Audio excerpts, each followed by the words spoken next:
भाई जैसलमेर में जो ये बस में आग लगी है आपके रोंगटे खड़े कर देगा, मतलब इतना दर्दनाक।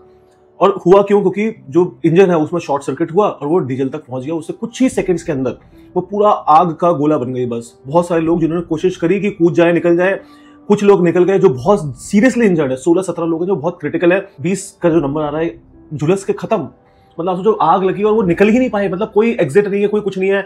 अब उनके सैंपल के लिए, डीएनए के लिए मतलब इतना मुश्किल हो गया कि उनकी बॉडी की पहचान नहीं हो पा रही। इतना वो राख कोयला बन गए हैं वो लोग। मतलब इतना दर्दनाक, मतलब इतनी बुरी हालत है। और आज के टाइम पे बहुत सारे सवाल भी उठेंगे। उसमें से बीच में कुछ एक पूरा परिवार था, पूरा परिवार खत्म हो गया। एक वहां का लोकल पत्रकार है, एक कपल था जो वेडिंग शूट के लिए जा रहा था, छोटे छोटे बच्चे, महिलाएं। मतलब आपके दिमाग में एक ही चीज आएगा कि यार ये क्यों, कैसे? आज के टाइम पे आप कहीं पे भी जाओगे, सबसे पहले आप देखो बसों के अंदर फायर का सिस्टम ही नहीं होता। आग लग जाए आप निकल ही नहीं सकते। क्यों? क्योंकि वहां पे एसी। अब ये जो बस थी ये नॉन एसी बस थी, इसको एसी बनाया गया। अभी नई नई बस आई थी।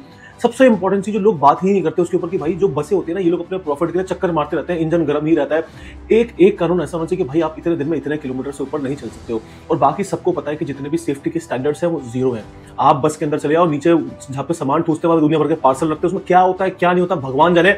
जब उसकी चेकिंग होती है तो पैसा चलता है, सब पास हो जाता है।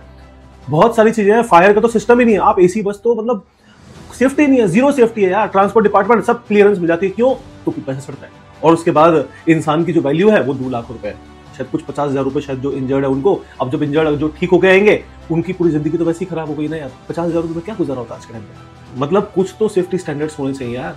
भगवान जितने लोग चले गए उनकी आत्मा को शांति दे, जो इंजर्ड है वो जल्दी से ठीक होकर वापस आए। बट कुछ ना कुछ एक्शंस इनको, कुछ ना कुछ रूल्स एंड रेगुलेशंस पेपर पे नहीं, पेपर पे सबको साइन हो जाता है। फिटनेस सब पेपर पे करवाए थे लोग पैसा लेके।